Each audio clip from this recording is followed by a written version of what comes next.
నమ్మి చేరదీస్తే నమ్మకాన్ని వమ్ము చేసి నగదు కోసం గొంతు కోసి హత్య చేసిన ఘటన వరంగల్ నగరంలో చోటు చేసుకుంది.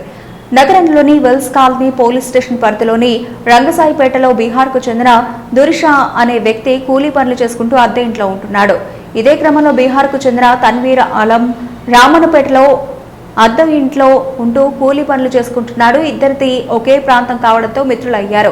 జల్సాలకు అలవాటు పడ్డ తన్వీర్ ఆలం సులువుగా డబ్బు సంపాదించాలనే ఆలోచనలో పడ్డాడు. ఈ క్రమంలో దురిషా వద్ద కొంత నగదు కనబడడంతో ఆశ పుట్టిన ఆలం మద్యం తాగించి నగదు ఎత్తుకెళ్లేందుకు ప్రయత్నించాడు. దీంతో ప్రతిఘటించిన దురిషాను కత్తితో గొంతు కోసి హత్య చేశాడు. అనంతరం నగదుతో పరారయ్యాడు.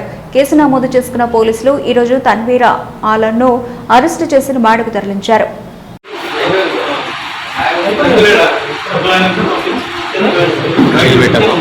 वाइस अच्छे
రెడీనా?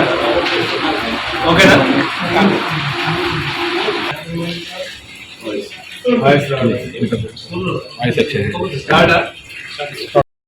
ఏప్రిల్ 18 సాయంత్రం 6:30-7 గంటల సమయంలో ఒక క్యాలెండర్ కాల్ రావడం జరిగింది. దుర్గజంగాల కాలనీ షమ్మునిపేటలో ఒక వ్యక్తి రూమ్లో ఇట్లా రక్తం మడుగులో పడి ఉన్నాడు. ఇమ్మీడియట్లీ మన పోలీస్ స్పందించడానికి వెళ్ళడం జరిగింది. చూసేసరికి అక్కడ వ్యక్తి చనిపోయి ఉన్నాడు. దాన్ని ప్రాపర్గా పోలీస్ టీమ్ డాగ్ స్క్వాడ్ అందరికీ వచ్చి క్లూస్ అన్ని కలెక్ట్ చేసిన తర్వాతకి మనకు అక్కడ హిస్టరీ లాగా ఉంది. అన్నోన్ పర్సన్ ఆ వ్యక్తిని చంపించుకొని చెప్పేసి కంప్లైంట్ తీసుకొని వాళ్ళ కోర్టు ద్వారా ఎఫ్ఐఆర్ చేయడం జరిగింది. తర్వాతకి మనకున్న సమాచారం మేరకు అందుబాటులో ఉన్న CC footage and human intelligence crime team SIs అందరు కలిసి ఒక 2 days 3 days వర్కౌట్ చేసి ఇమీడియట్లీ ఒక వ్యక్తిని పట్టుకోవడం జరిగింది. తన్వీర్ ఆలం అని చెప్పేసి 25 years ఉంటాయి. Son of Chelil. ఇతన్ని బీహార్ దగ్గర పర్బట్టా తానా ఉంటుంది. Salarpur village Parbatta thana, Khagaria district, Bihar state. అక్కడ సంబంధించిన ఈ వ్యక్తి ఏప్రిల్ 18వ తారీఖు మార్నింగ్ 10-10:30కి ఈ ఎవరైతే చనిపోయిన వ్యక్తి దురిషా ఉన్నాడో ఇద్దరు కలిసి వైన్ షాప్లో మందు తాగుకుంటూ పరిచయం అవుతారు. ఇద్దరు బీహారీలే కావటం వల్ల మాట కలిసి మందు తాగుతారు. తాగిన తర్వాతకి ఆ తాగే క్రమంలో ఎవరైతే డిసీజ్డ్ వ్యక్తి ఉన్నాడో ఆ డిసీజ్డ్ దగ్గర ఆ మందు కొనేటప్పుడు కొంత అమౌంట్ ఉంటుంది. 500 notes చూసి ఇతనికి దుర్బుద్ధి కలుగుతుంది. అరే వీంతో తాగి పైసలు తీసుకోవాలి వీని దగ్గర నుంచి అనే ఒక ఆలోచనతో అతనే ఇతన్ని మనం మీ రూమ్కి వెళ్దాం మందు అని చెప్పేసి ఎవరైతే చనిపోయిన వ్యక్తిని ఇన్స్టిగేట్ చేసి ఆ రూమ్కి వస్తూ మధ్యలో ఒక వైన్ షాప్లో ఒక క్వార్టర్ కొని మళ్ళీ ఆ రూమ్కి వెళ్ళి తాగుతారు. తాగిన తర్వాతకి ఆయన జేబులో పైసలు ఉన్నాయి తీయాలి ఎట్లయినా అని చెప్పేసి ఆలోచనతో ఇతనే ఎవరైతే ఎక్కిజుడు ఉన్నాడో అతను చెప్తాడు బాగా వేడిగా ఉంది, కొంచెం క్లోత్స్ తీసేసి పై బట్టలు తీసేసి పడుకుందామని చెప్పేసి అని చెప్తే వాళ్ళు కూడా తాగిన మైకంలో ఇద్దరు బట్టలు తీసి పడుకుంటారు. అంటే అండర్వేర్ బాడీని మీద అట్లా పడుకుంటారు.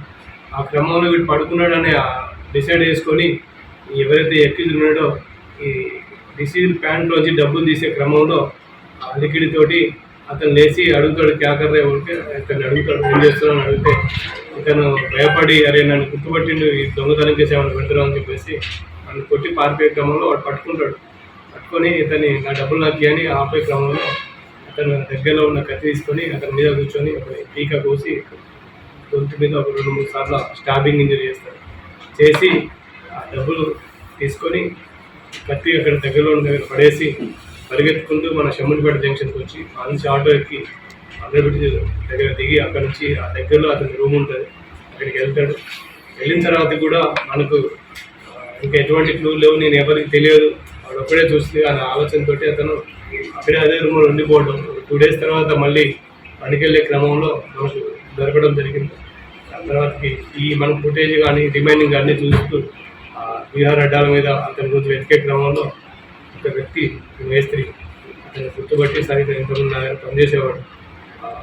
మొన్న కూడా మర్డర్ జరిగిన రోజు కూడా 18th రోజు కూడా కూలికి వచ్చి నా దగ్గర నుంచి వెళ్ళిపోయాడు, చేత కావట్లేదు అని చెప్పేసి అని చెప్తే అతను రూమ్కి వెళ్ళి చూడగా ఆ రూమ్లో ఇతను అతన్ని అప్రెంట్ చేయడం జరిగింది. అతను కన్ఫ్యూజ్ చేశాడు, అవును సార్ డబ్బుల కోసమే 6 months నుంచి పని సరిగ్గా దొరకట్లేదు. ఇంటర్మీడియట్ వరకు చదువుకున్నాడు ఆ పిల్లగాడు. అక్యూజ్డ్ కొంచెం పని చేత కాదు, ఏదో టైం పాస్కి పని చేసుకుంటూ ఇక్కడ వాళ్ళ ఫ్రెండ్తో పాటు రూమ్లో ఉంటున్నాడు. కొన్ని అప్పులు అయినాయి, ఎట్లయినా కట్టాలనే క్రమంలో ఇతను మార్నింగ్ టైంలో మందు తాగే క్రమంలో ఈయన మందు కొనేటప్పుడు ఆయన దగ్గర 500 notes అట్లా ఉండేసరికి అతని దగ్గర తీసుకుందామని అనుకున్నాను. నేను ఆ క్రమంలో ఆయనే రిసీవ్ చేయడం వల్ల నేను వాళ్ళు గుర్తుపట్టి నా మీద కేసీఆర్ పెట్టుకోవాలని చంపేసి పారిపోవాలని చెప్పేసి చెప్పడం జరిగింది. వితిన్ 2 days ఎటువంటి క్లూ లేకుండా వితిన్ 2 daysలో ఇది చేయడం జరిగింది. ఇది ముఖ్యంగా మన ఎస్ఎస్కి అండ్ మన డెవలప్ టీమ్కి ఇక్కడ పనిచేసిన ప్రతి కానిస్టేబుల్కి థ్యాంక్ యూ.